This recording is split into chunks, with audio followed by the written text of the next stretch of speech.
नमस्कार, जय जिजाऊ, जय शिवराय, जय शंभूराजे. तर मी वाटाण्याचा व्हिडिओ टाकला आणि मी म्हटलं की तो 300 रुपये किलो व्हायला पाहिजे. तर भरपूर जणांचं असं म्हणणं आलं की हे रोजच खायचंय.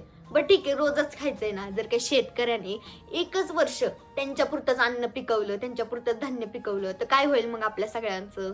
ह्याचा विचार करताय का?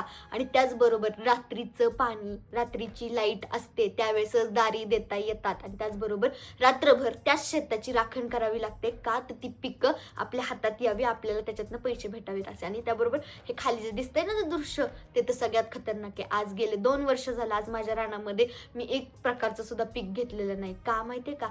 आम्ही असं पेरतो आणि असे येतात आणि खाऊन टाकतात. आज मी रानामध्ये 100 झाडं लावलीत, पण ती सुद्धा त्या 100 झाडांमधली कितीतरी झाडं अशी आहेत की ते येतात आणि तोडून जातात. काय करायचं शेतकऱ्याने? शेतकऱ्याचं दुःखच दिसत नाही का? आणि जेव्हा भाव येतो, जेव्हा मालाला भाव येतो, त्यावेळेस शेतकऱ्याकडं काय नसतं, त्यावेळेस ते पीक नसतं. असा प्रॉब्लेम होतो. जरा तरी समजून घ्या हो शेतकरी दादाला. एवढंच माझं मागणं. धन्यवाद.